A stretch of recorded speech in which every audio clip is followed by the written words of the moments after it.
তাহলে আমাদের স্রষ্টারা, আমাদের আল্লাহরা নারীদেরকে পর্দায় থাকতে বলে, আর অন্য ধর্মের দেবতারা নারীদেরকে সামনে নিয়ে অশ্লীলভাবে দোল টকল দিয়ে গান গায়। কথা কয় না,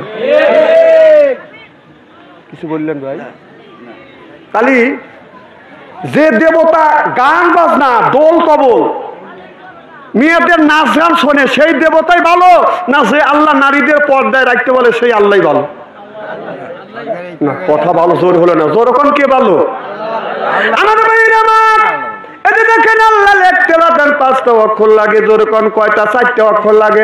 আল্লাহু লা ইলাহা ইল্লা হুয়াল হাইয়ুল কাইয়্যুম। আল্লাহ লিখতে 4টা অক্ষর লাগে, আলিফ লাম লাম হা, কি হলো? আল্লাহ। সুবহানাল্লাহ কর।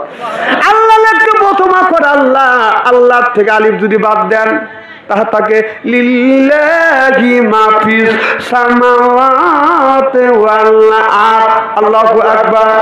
ওখান থেকে যদি একটা আলিফ আর একটা লাম যদি ছেড়ে দেন তারপরে আল্লাহর উচ্চারণ পাওয়া যাবে, আল্লাহর কথা পাওয়া যাবে। লাহু মুলকু সামাওয়াতি ওয়াল আরদ, আল্লাহু আকবার।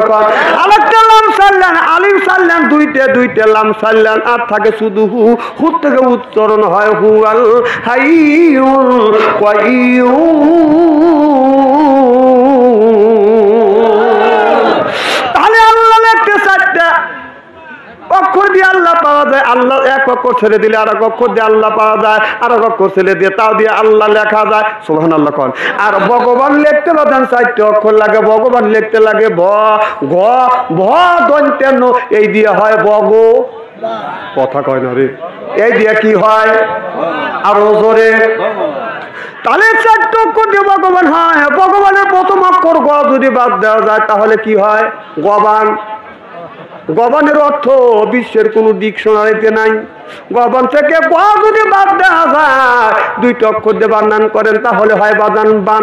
বান মানে বন্যা, বা বহ কান্না। বান মানে ফসা, বান মানে গভীর বাণী। কথা কন্যা খে। বান থেকে যদি ব বাদ দেওয়া যায় থাকে বাদান দন্তান্ন। নো মানে নাই, ভগবান নাই। আইনাল কুওয়াতা লিল্লাহি জামিয়া, সকল আপনার মালিক, সকলের মালিককে। তাহলে আমি আপনাদের বুঝালাম আল্লাহ দিয়ে আসলার উচ্চারণ পাওয়া যায়, আল্লাহ সাক্ষাৎ পাওয়া যায়। ভগবান দিয়ে ভগবানের সাক্ষাৎ বদন পাওয়া যায় না।